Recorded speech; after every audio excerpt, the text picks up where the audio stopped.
Thank you. ನಮಸ್ಕಾರ, ನಾನು ಪಲ್ಲವಿ ಜೋಶಿ. ಎಷ್ಟೊಂದು ಸುಲಭ ಆಗಿದೆ ಅಲ್ವಾ ಮನೆಯಲ್ಲೇ ಇದ್ದು ಪ್ರಾಡಕ್ಟ್ಸ್ ತರಿಸೋದು. ಸಾಮಾನು ಆನ್ಲೈನ್ ಖರೀದಿಸಿ ಅಥವಾ ಅಂಗಡಿಯಿಂದ.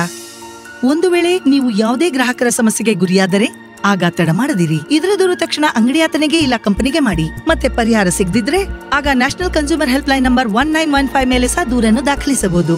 ಮತ್ತೆ ಇಲ್ಲಿ ಸಹ ಪರಿಹಾರ ಸಿಗದಿದ್ರೆ ಈ ದಾಖಿಲ್ ಪೋರ್ಟಲ್ ಮೂಲಕ ಗ್ರಾಹಕ ಆಯೋಗದಲ್ಲಿ ಆನ್ಲೈನ್ ಕೇಸ ದಾಖಲಿಸಬಹುದಾಗಿದೆ. ನಿಮ್ಮ ಸಮಸ್ಯೆ ಬೇರೆಲ್ಲೂ ಹೋಗದೆ ಆನ್ಲೈನ್ ನಲ್ಲೇ ಗ್ರಾಹಕ ಆಯೋಗದವರೆಗೆ ತಲುಪುವುದು ಮತ್ತು ಮನೆಯಲ್ಲಿ ಕುಳಿತೇ ನಿಮ್ಮ ಸಮಸ್ಯೆಗೆ ಪರಿಹಾರ ಸಿಗುವುದು.